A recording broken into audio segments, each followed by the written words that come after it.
This video is brought to you by Bitbox Game Cases. There's no better way to store your NES and Super Nintendo games.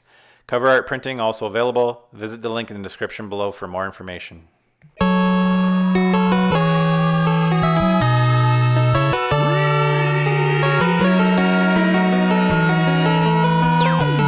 Canada. Hey, what's going on, guys? SeeJayAre here today with a video of just kind of what I've been playing lately. It's November 2014. We're just about to hit that crazy time of year where all the AAA titles are being released. Everything's been condensed into like 2 weeks in November, pretty much. Some of the more huge titles. I still don't understand why the industry is doing that. Case in point, let's see, a game like Halo Master Chief Collection. You know, maybe that's not the best example because I think that was just finished up recently. But if you released a game like that in August, there's a number of games. Say Bayonetta 2 even. If that was released in August, I gotta believe that the sales would be much higher or just as good. I just don't understand why they're condensing everything into Christmas still. It's kind of crazy. Gamers play all year round. There's no point of releasing stuff only at one time a year. It doesn't really make a whole lot of sense to me. I understand they want to get it by Christmas, get it out for Christmas, and I just feel like they can't be doing that many more sales. A dry month, a game like this released in a dry month, I would assume would do pretty well. But anyways, I just want to talk about what I've been playing for the last week or two. I played more video games in the last week than I've put more hours in the last week than I have in the last month or two.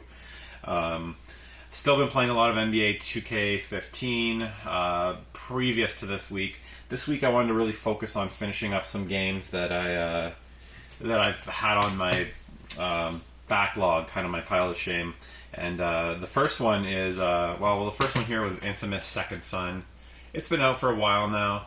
I finished the game up to about the last hour and a half. I just kind of had mostly the main, the last big boss battle with the woman who runs the DDP or BDP, Boogie Down Project. Yeah, so I had that last battle. I finished it off. I absolutely love this game. It maybe didn't quite meet expectations. It had a lot of hype and really high expectations on the PS4. It's kind of their first kind of flagship game, their first major title. I loved it. I played a little bit of 1 and 2. I didn't beat either, but the graphics are fantastic. Playing in Seattle, the city's beautifully rendered. Really cool. I really like the powers you can have. I mostly use the smoke power, but towards the end of the game you get that video power, and actually it forces you to use the video power to defeat the last probably 2 hours of the game. And I'm glad it made me use it because I actually ended up really liking the video power, and I kind of use that more now as I'm going around the city kind of finishing stuff up. I think I'm 75% done this. I don't know if I'll 100% it, but this is the kind of game that I'm going to hold on to this. I might be able to flip it for $20, so I may as well just keep it. I only paid $30 for it, I think. So this is the kind of thing I might go back to next year and maybe give it another playthrough. I really enjoyed that, and I think the replayability of that game is quite high. I also finished up Wolfenstein: The New Order. I highly recommend picking this up. It's kind of like a classic first-person shooter where your health does it regenerate? I don't think it regenerates at all, but you have to pick up health, pick up ammo, armor, that kind of stuff. Kind of back to like the old Call of Duty games where you had to pick up stuff instead of the regenerating health that I believe Halo brought along. But it's a really good game. Graphics are pretty good.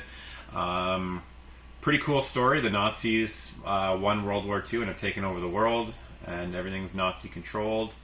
I always love shooting Nazis, so it's a Bethesda game. It's the production value is really high, and yeah, I really enjoyed beating it. It was a really fun game, so I highly recommend picking that up. You can get it cheap now. And for the backlog, I'm also put about 5-6 hours into The Last of Us Remastered on PS4. I pretty much caught up to where I left off on the PS3 version, which is kind of my goal. This is the kind of thing that probably now, probably Wednesday I put a whole bunch of hours into this, but now it's got to go back on the back burner because on Friday, Target had a buy two get one free sale here in Canada. So I picked up 2 games, and then I ended up getting a good deal. I picked up 3 games, and the third one I picked up was Hyrule Warriors, which I actually sold for $70. So I got these 2 for $90, so after tax, so $45 each is what I wanted to pay, especially for what am I going to talk about first here? I'll go with Call of Duty. So I ended up talking myself into picking up Call of Duty Advanced Warfare. It was between this and Forza 2. I just felt like I wouldn't have time right now to play a racing game, so I'll pick that up down the road. It is a game I want to play. But I'm extremely happy that I picked this up. I'm having a ton of fun. For the first time in, I don't know, 5 Call of Duty games, I'm actually really loving the first player mode, the single player campaign. I'm actually going to try and beat that this weekend, try and get through that. It's not too long. I think 6 or 8 hours. But really impressed. Basically, it's like, I try and break it down cost-wise, and if you pay for a 2-hour Michael Bay movie, it's kind of like a 6 or 8 hour interactive Michael Bay movie, and it's actually better than most Michael Bay movies. The story's quite good. It's got Kevin Spacey in it. His character is fantastic. The facial, how should I say? The facial rendering, character rendering. You still get a little bit of Uncanny Valley, but and kind of the dead eyes. The eyes are getting better. The mouth's what really annoys me. I really don't understand how they can't sync the mouth perfectly at this point. I don't know why that's so tough, but it's a little off. But it's one of the closest I've ever seen. Maybe L.A. Noire, which was a game that was out 2 years ago, did it really well too. But it's Kevin Spacey. It's the voice acting in this is really great. Not a whole lot of cheesy dialogue moments. Most of it works.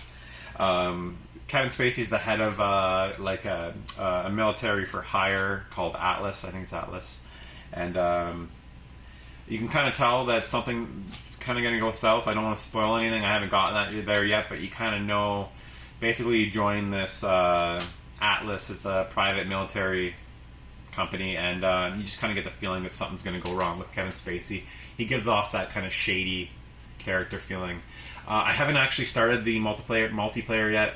I'm definitely going to play some of that. I'm probably going to get destroyed. I'm not very good at this. I'm hoping playing the single player will get me back into the swing of things with timing and stuff like that. This is kind of, to me, I think this has rejuvenated the series. I know sales were down on Call of Duty Ghosts. I keep showing it to you. Call of Duty Ghost sales were down. This may even be lower than Call of Duty. It's just because it was set such a high mark. It's going to start slowly getting down. But I really feel like this is kind of a rejuvenation for the franchise, strictly because of the new power or the new abilities that this has introduced. You have an exosuit, so you can jump higher, run faster. You're stronger. You can double jump. You've got a jetpack boost. You got a whole bunch of cool new weapons. You can actually, when you go to throw a grenade, he'll hold the pen. He can select what type of grenade it'll be. You have your kind of disabling grenade on your left and your lethal grenade on your right. And one of them you can actually throw, and it'll mark all the targets at pink, and you can shoot them through walls. Really cool stuff. Really cool high tech stuff. So I'm excited to start multiplayer. A little bit nervous. I'm hoping I can, if I can get a 1.0 kill death ratio, which is even.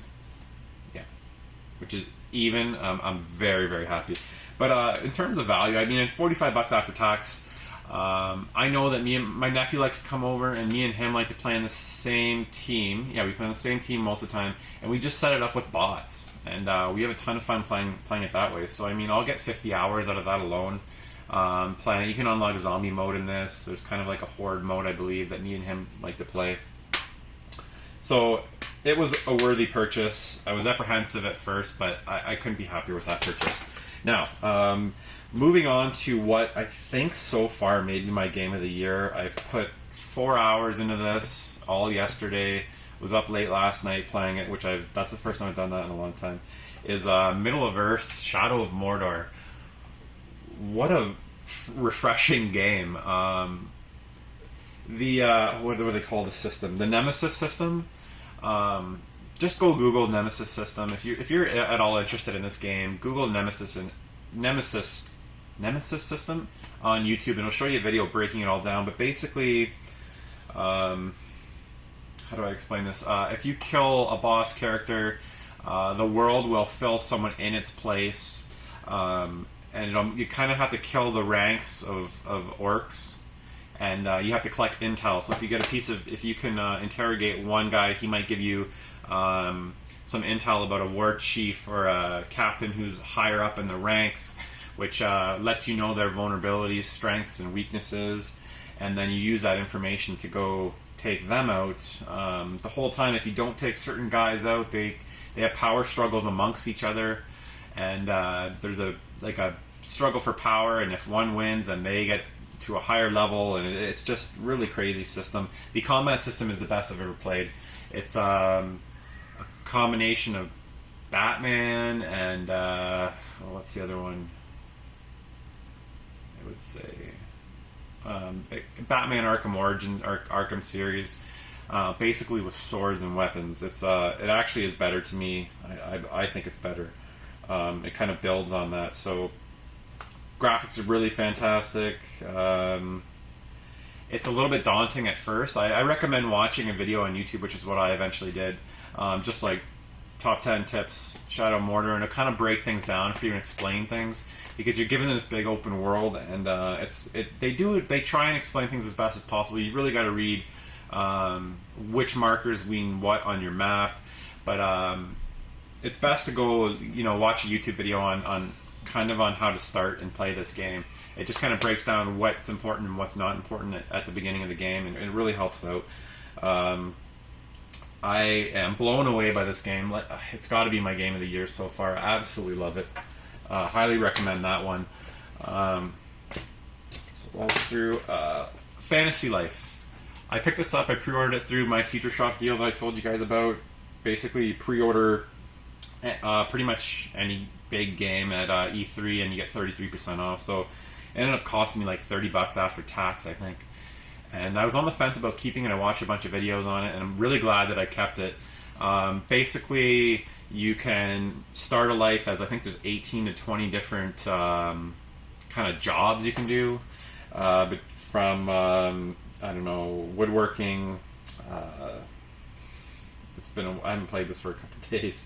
I'm a paladin. I chose to be a paladin. You can be a miner. There's a whole bunch. Looks like a witch, like a sorcerer. So anyways, basically you pick a job, and you're not confined to that one job. I think after you've completed certain things in the one job, you can switch to another job. So basically and there's specific quests for each thing. So if you don't ever try and be a blacksmith is the word I'm looking for. If you don't ever try the blacksmith thing, there's that whole blacksmith kind of storyline that you're going to miss out on. So I'm going to assume this game probably is playable for 150 hours. The graphics are really good, not very good 3D. There's no point in having the 3D on, in my opinion. I'm pretty impressed. This is a game that I'm definitely going to play. It's going to be the kind of thing that I'm playing for a year or two, just going back to here and there and on road trips. I haven't gotten to it this week. Okay, I'm going to start with it's kind of Sunset Overdrive. I got to be careful with what I say. I've only put 2 hours into this, but the 2 hours that I played, I wasn't blown away. It's beautiful. Love the colors. It's way over the top. I just quickly found myself kind of cycling, basically getting on. You jump up and you can grind on, if you guys haven't seen, on telephone wires and stuff like that. And I find myself just circling around and letting myself constantly just circling around enemies and shooting and trying to destroy them. And it's just, I don't know if that's going to be the whole game. I don't know how much I'm going to like it. It just felt like I was constantly doing that. So that's one downside. It by no means is it a bad game. It's absolutely awesome. I think I had really high expectations, and so did Microsoft, to be honest. They're pushing this as their go-to game at the moment, at least until Halo Master Chief Collection comes out. Yeah, so I mean, I got to put more time into that. I only put about, what did I say, 2 hours or so. And also have been playing Bayonetta 2. I put about 6 hours into that. This is absolutely fantastic. It's off the wall, the craziest game I've ever played. It just you think it can't get any weirder or crazier, then you're wrong. The next scene, it's absolutely nuts. So, the combat system, actually like Shadow Mordor better. So I'm not gonna say it's the best, but it's for like a hack and slash, it's one of the best I've ever played. Kind of like Devil May Cry. The one thing is the story in this and the voice acting is absolutely terrible in my opinion. I'm at the point where I just want to skip all the cutscenes and play the game. I have no idea what's going on. She's a witch, and there's some kid you're chasing around constantly. There's a guy with a really absolutely horrible fake New York accent. There's swearing just for the sake of swearing. It's that aspect of the game is not good in my opinion. Like I said, I really don't.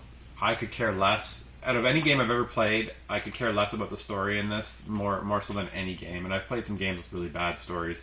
I'm not one to skip cutscenes. I want to collect everything and know what's going on, but I give up. Other than that, I mean, this is an absolutely fantastic game. It got a lot of 10s, and I highly recommend you picking that up. Really cool to see that on a Nintendo platform. So that's the stuff I've been playing. I'm trying to power through and beat all this weekend and hopefully finish this. And if I'm lucky, I'll finish Bayonetta 2, just because there's a massive onslaught of games coming out next week. I have my computer here just so I remember. The Master Chief Collection starting on Tuesday. And then November 18th is probably one of the most epic game release days in history. Far Cry 4 I'll be getting. Little Big Planet 3 I'll be getting. I'm super excited for Grand Theft Auto 5 now, with the first person mode. It's if you haven't seen the first person mode video, go check that out. The graphics look absolutely amazing. The first person mode basically turns it into a new game to me. And so those three, and then Dragon Age Inquisition, which is a game I have coming to me, but I really don't know a whole lot about it. I skipped I played a bit of the first Dragon Age and couldn't get into it. So I'm really, actually, I kind of need an RPG right now, to get a next gen RPG. I'm kind of looking forward to that. It's a nice selection next week of games. You got a traditional first person shooter with Halo Master Chief Collection. You got Far Cry 4, which is like open world shooter. Little Big Planet 3, which is a platformer. Grand Theft Auto 5, which is kind of a open world game. And then you got an RPG in Dragon Age Inquisition. That is easily one of the best weeks I remember in terms of game releases. And then on the 21st, you have, what have we got? Smash Brothers coming out. And then we've got Pokemon Omega, Ruby and Sapphire. So the month of November is going to be absolutely crazy. That will transfer into December, and I'm going to hopefully continue trying to play through a lot of these games. I'm going to show you guys a picture right now of my setup that I changed. This is one of the reasons I put another TV in my living room, so I'm not always down here. I can watch the kids and be playing a game while they're watching a movie, so that's really helped me out. It's a really good idea, so I'll show you guys a picture of the setup here. Anyways, guys, thank you for watching this video. It has gotten way too long. I'm really excited about the games that are out right now and the games that I've been playing. It's a great time to have these next gen systems, and I'm really excited about the games coming out. I haven't been this excited to play games in a while. Throughout the winter, obviously, in the summer I don't have a whole lot of time to play games, but this is the time that I really try and play all the awesome games that came out earlier and the stuff in the holiday season. So yeah, as always, do me a big favor and like, comment, subscribe, and until the next episode.